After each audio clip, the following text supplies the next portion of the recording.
Salut tout le monde, dans cette vidéo, je vais analyser les résultats de l'entreprise Meta pour le deuxième trimestre 2023. Donc d'abord, je vais regarder si l'entreprise est toujours de qualité et en fin de vidéo, je déterminerai sa valeur intrinsèque pour savoir à quel prix ce serait intéressant de l'acheter pour battre le marché et est-ce que le prix actuel est intéressant. Donc là, j'ai pris la présentation des résultats. La première donnée qu'il nous donne, c'est les revenus publicitaires selon la géographie des utilisateurs. Hop. Donc ça, c'est pas la donnée à laquelle je fais la plus attention, mais je vérifie quand même s'il y a toujours de la croissance dans toutes les régions du monde. Donc US et Canada, 14 milliards contre 12 milliards,8 au même trimestre de l'an dernier. C'est toujours important de comparer un trimestre par rapport au même trimestre de l'année précédente, puisque tous les trimestres sont pas pareils. Par exemple, le Q4 génère toujours plus de revenus. Ensuite, Europe, toujours en croissance de 6 milliards 3 à 7 milliards 2, c'est une assez grosse croissance. Asia-Pacifique, 6 milliards 4, enfin de 5 milliards 8 à 6 milliards 4. Et reste du monde, 3 milliards 7 à 3 milliards 2. Donc tout va bien à ce niveau-là, 31 milliards 500 millions au total contre 28 millions. Donc jusque là, pas de lézard. Ensuite, il nous donne le revenu par user géographie. Donc là au-dessus, c'était les revenus publicitaires. Là, c'est les revenus en général. Mais dans le cas de Meta, les revenus publicitaires, c'est que la quasi-totalité des revenus. Pour l'instant, le Reality Labs, ça fait pas grand-chose. Donc on voit que la différence, elle est négligeable. 31 milliards 500 millions contre 32 milliards. Donc voilà, je lis un seul des deux, c'est pas la peine de faire attention aux deux. Ensuite, il nous donne les résultats par segment. Donc ça, pareil, je fais pas super attention. Puisque pour l'instant, le Reality Labs, donc tout ce qui est MetaQuest, Metaverse, tout ça, ça génère pas grand-chose. Et ensuite, Family of Apps Revenue, donc ça fait quasiment tous les revenus. Et dans la Family of Apps, c'est-à-dire Facebook, Messenger, WhatsApp et Instagram, quasiment tous les revenus, c'est de l'advertising. Donc là, pareil, on n'apprend pas grand-chose par rapport aux données qu'on a vues plus haut. Par contre, là, on a une donnée intéressante, c'est l'évolution de la marge. Donc ça, c'est un truc à suivre. Par contre, j'ai mis ma tête en trop gros et je peux pas me réduire une fois que j'ai lancé la vidéo. Hop, là, ça va. Donc on voit que les marges ont pas mal baissé. Ils avaient 43, 36, 37. Et à partir de 2022, on est descendu à 31, 29, 20, 20, 25, 29. Mais justement, en fait, cette baisse de marge, c'est ce qui, pour moi, a constitué l'un des principaux catalystes de l'opportunité qu'il y avait pour moi sur Meta pour investir dedans en 2022. Puisque quand on lit bien tout le rapport annuel, on voit que depuis ce moment-là, ils investissent dans une nouvelle infrastructure AI, donc par exemple des serveurs plus adaptés à l'IA, etc. Donc ça, c'est une dépense qui va être limitée dans le temps une fois que cette nouvelle infrastructure elle est mise en place. Ces coûts-là, ils vont disparaître, et puis ils vont avoir un retour sur investissement, et d'ailleurs, on va voir qu'ils commencent à avoir un retour sur investissement, puisque pour Meta, l'IA, ça leur permet à la fois d'améliorer le ciblage des publicités, donc faire des publicités plus rentables, et ça permet aussi de recommander du meilleur contenu aux personnes qui sont sur les plateformes. Donc voilà, c'est un investissement qui me paraît plutôt intelligent, mais vu que ça avait fortement baissé leurs bénéfices, ça fait partie des choses qui avaient fait paniquer les gens. Et d'ailleurs, on lisait partout que Mark Zuckerberg dilapidait tout l'argent de la boîte dans le métaverse. Mais quand on se plongeait dans le rapport annuel pour voir la réalité, on voyait qu'en fait 82% des dépenses étaient pour refaire cette infrastructure IA, donc qui allait améliorer le ciblage des publicités, la recommandation de contenu et donc la rentabilité des publicités. Et seulement 18% étaient sur la partie Reality Labs, qui elle-même contient le métaverse. Donc il n'y a pas la totalité de ces 18% qui étaient pour le métaverse. Il y a aussi une partie qui était par exemple pour développer le MetaQuest 3, j'imagine, etc.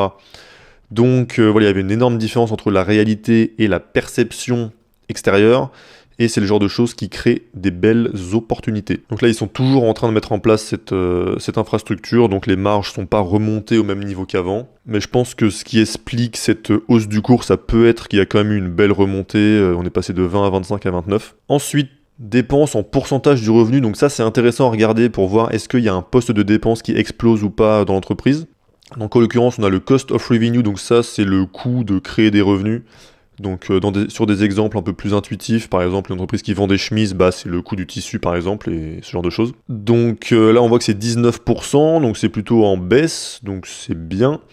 Recherche et développement, 29%, et on voit que c'est en hausse depuis 2022, et donc ça correspond justement à ces nouveaux investissements dans l'IA. Donc quand l'augmentation des dépenses, elle est surtout localisée sur de la recherche et développement, bah, au final c'est plutôt bon signe si on estime que c'est un bon investissement, quoi. Là où ce serait un peu plus dangereux, ce serait sur du cost of revenue, ou des dépenses de marketing et vente, ou générales et administratives. Donc voilà, pour moi ça c'est pas un problème du tout. Ensuite le tax rate, bon je m'en fous un peu, mais j'ai quand même appris un truc intéressant en écoutant le Learning Call. C'est qu'aux États-Unis, je sais pas si c'est ça en France, mais les boîtes ont des réductions d'impôts lorsque le prix de leur action augmente.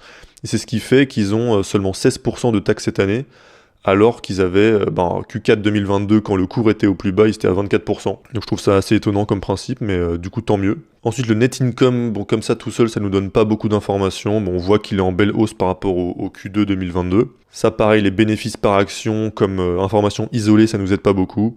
Bon, on voit que c'est en croissance par rapport au Q2 2022, donc c'est positif. Les capital expenditures, c'est là-dedans aussi que sont tous ces investissements dans l'AI et dans le métaverse. Donc on voit qu'ils investissent massivement, voilà, 13 milliards en 2023, 13 milliards en 2022. Donc là on passe aux métriques qui ne sont pas financières. Pour Meta, ça consiste principalement à voir quel est le nombre d'utilisateurs sur leur plateforme. Donc la première donnée qu'ils nous donnent, c'est la Family Daily Active People.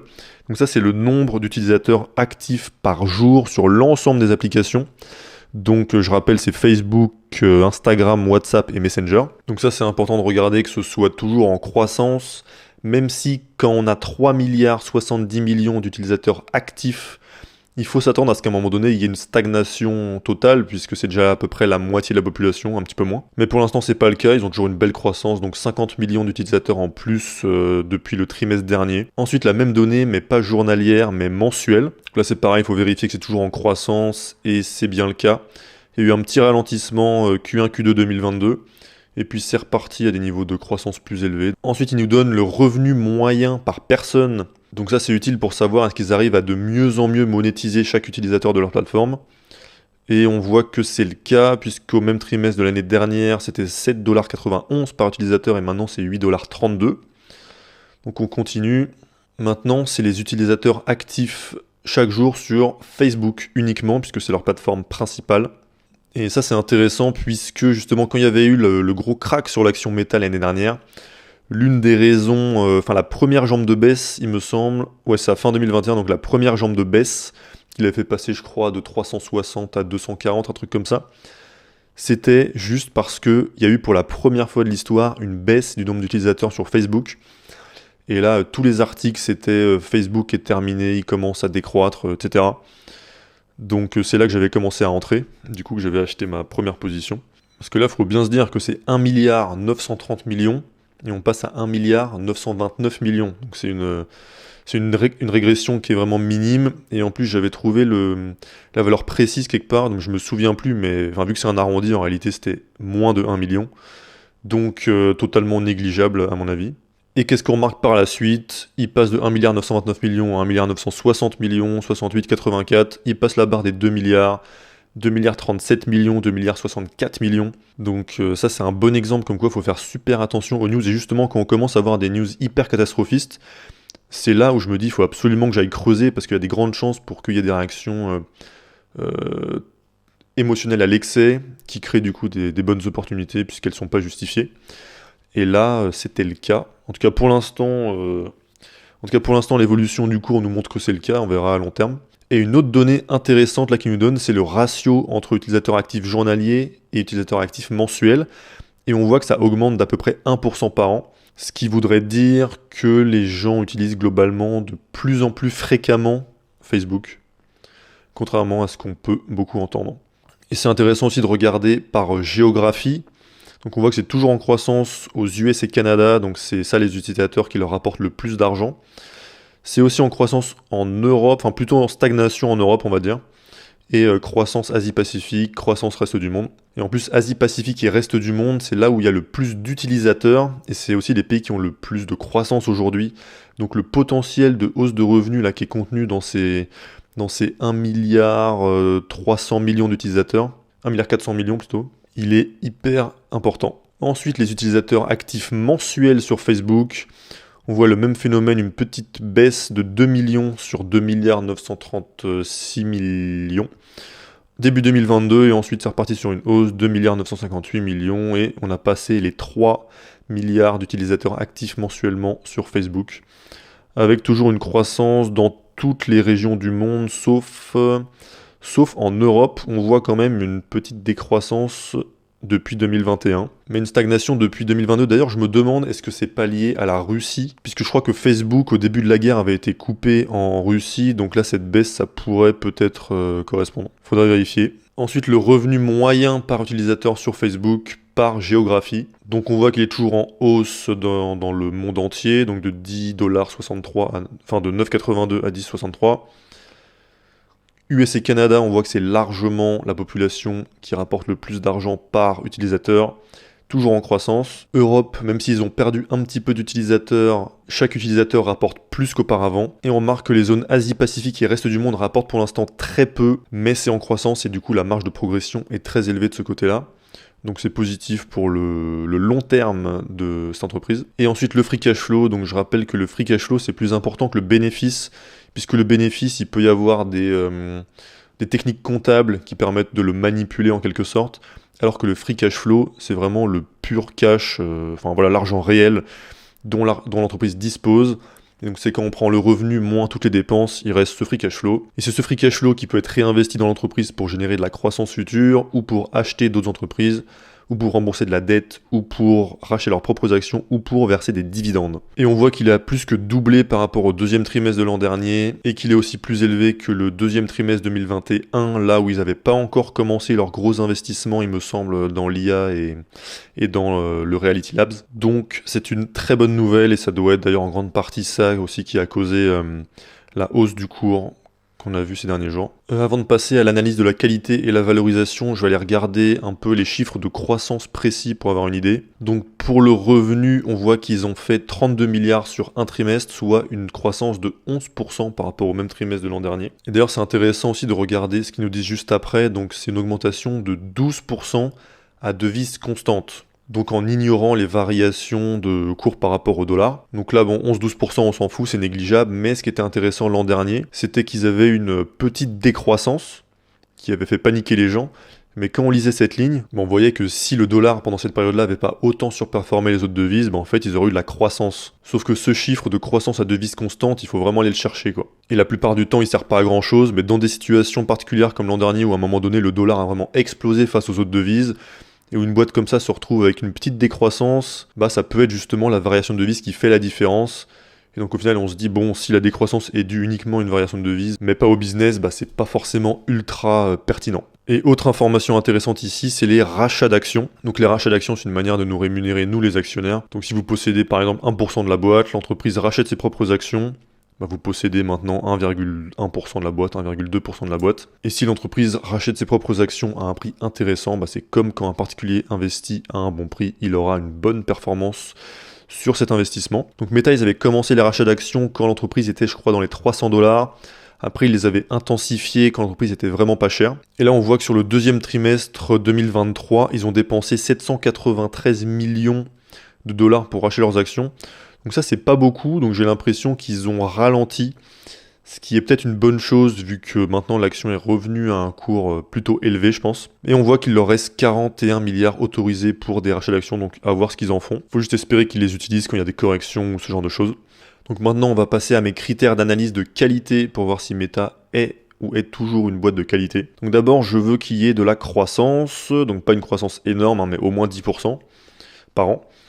Croissance de revenus, croissance de bénéfices et croissance de free cash flow. Donc on voit que c'est le cas. Si on regarde en pourcentage, on voit que la moyenne sur les 5 dernières années est de 24%, sur les 10 dernières années de 38%, une très grosse croissance.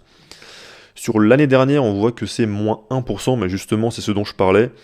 À devise constante, ça donnait un plus 4, quelque chose comme ça. Et en plus maintenant qu'ils ont retrouvé de la croissance, donc avec 11% là pour ce trimestre, si on prenait les valeurs sur les 12 derniers mois, parce que là c'est 2022, mais si je pouvais prendre les 12 derniers mois, ce serait à nouveau de la croissance. Ensuite, je veux que le nombre d'actions de l'entreprise ne soit pas en augmentation.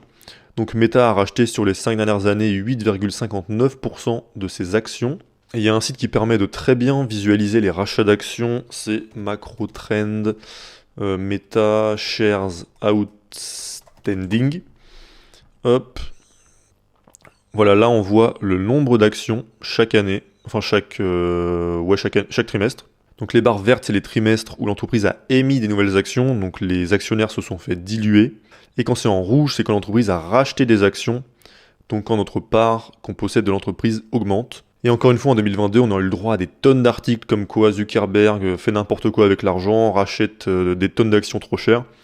Mais quand on regarde les chiffres concrètement, le gros des rachats d'actions, il a commencé en 2022 et la plupart des actions ont été rachetées à des prix vraiment super intéressants. Donc c'est une très bonne chose. Ensuite, je veux que le ROE moyen des 5 dernières années soit supérieur à 15%, vraiment minimum. Là, il est de 23%, donc c'est très bien. Ça veut dire qu'avec cette boîte, on va pouvoir profiter des intérêts composés puisqu'ils vont savoir faire croître leurs bénéfices exponentiellement. Ensuite, je veux que l'entreprise n'ait pas trop de dettes, et en l'occurrence, Meta peut payer la totalité de ses dettes long terme avec moins de 5 ans du free cash flow moyen des 5 dernières années. Et ils peuvent le faire en 1,39 ans, ce qui est vraiment très très peu. Ça veut dire qu'ils génèrent beaucoup de free cash flow par rapport à leur dette long terme. Et ensuite, je veux qu'il y ait des marges élevées, donc ça, je ne l'ai pas encore intégré. Meta Margins et Profit Margins. Donc là, on a les différents niveaux de marge de la boîte. Donc une grosse margin à 78%, c'est très élevé. Une operating margin à 24%, c'est aussi très bien. Et une net margin à 19%, c'est très bien, sachant qu'ils sont encore en train d'investir et qu'ils n'ont pas fini de préparer leur infrastructure AI. Donc, très bon niveau de marge. Donc l'entreprise est toujours de super qualité et maintenant je vais regarder à quel prix je serais prêt à l'acheter. Et est-ce que le prix actuel de 325 $ est intéressant ou pas. Donc pour ça, je vais utiliser la méthode du discounted cash flow qui part du principe que la valeur actuelle d'une entreprise elle est égale à la valeur actuelle de la somme de ses cash flows futurs. Donc concrètement, qu'est-ce que ça veut dire? Ça veut dire qu'on va devoir estimer 3 choses. On va devoir estimer la croissance moyenne de l'entreprise sur les 10 prochaines années. On va devoir estimer le multiple de valorisation que la boîte aura dans 10 ans. Et on va devoir estimer la marge de l'entreprise pendant ces 10 années. Ça va nous donner une estimation des free cash flow que l'entreprise va générer sur les 10 prochaines années. Et donc on pourra savoir à quel prix acheter l'action pour avoir telle ou telle performance annuelle. Je rappelle que c'est que des estimations, donc on ne peut pas avoir de certitude sur les données qu'on va mettre là. Donc l'idée, ça va être de mettre des valeurs plutôt pessimistes pour prévoir à la fois que ce soit une erreur d'analyse ou bien même pas une erreur d'analyse, mais juste des événements imprévisibles, donc des signes noirs, des choses qu'on n'aurait pas pu prévoir dans le futur et qui feraient que le futur se passe moins bien que ce qu'on aurait pu penser. Donc d'abord, la croissance moyenne de l'entreprise sur les 10 prochaines années. Donc je ne vais pas prendre des niveaux de croissance comme celui-là, 24%, c'est trop élevé. On voit que là, ils ont fait 11%. Donc on sait que l'économie américaine, c'est 4% par an. Donc pour Meta, je pense que je vais mettre 8, ça me paraît suffisamment conservateur. Le price sur free cash flow dans 10 ans, donc là je vais mettre 15, et ça peut paraître trop pessimiste, mais quand on va regarder l'histoire, hop, Meta PE ratio, on voit que certes l'entreprise la plupart du temps a des PE, on va dire, dans les 20 voire 30, mais il y a comme ça des phases. Donc par exemple là 2018 elle est descendue à 17, et ensuite en 2022 elle est descendue à 16,86, à 13,39, à 12,97, 14,01.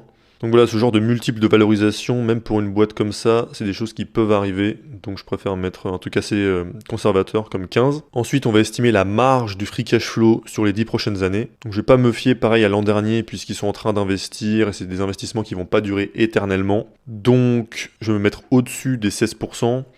Moi que la moyenne là était à 26,90 sur les 10 prochaines années. Donc j'hésite entre 20 ou 25. Allez, je vais mettre 22 dans le doute. Donc l'entreprise aujourd'hui est à 325,48 $.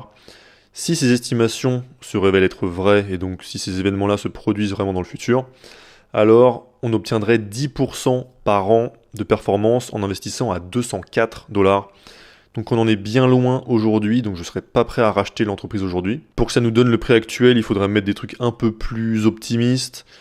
Là je mets des choses qui sont quand même probables, mais qui demanderaient que tout se passe parfaitement.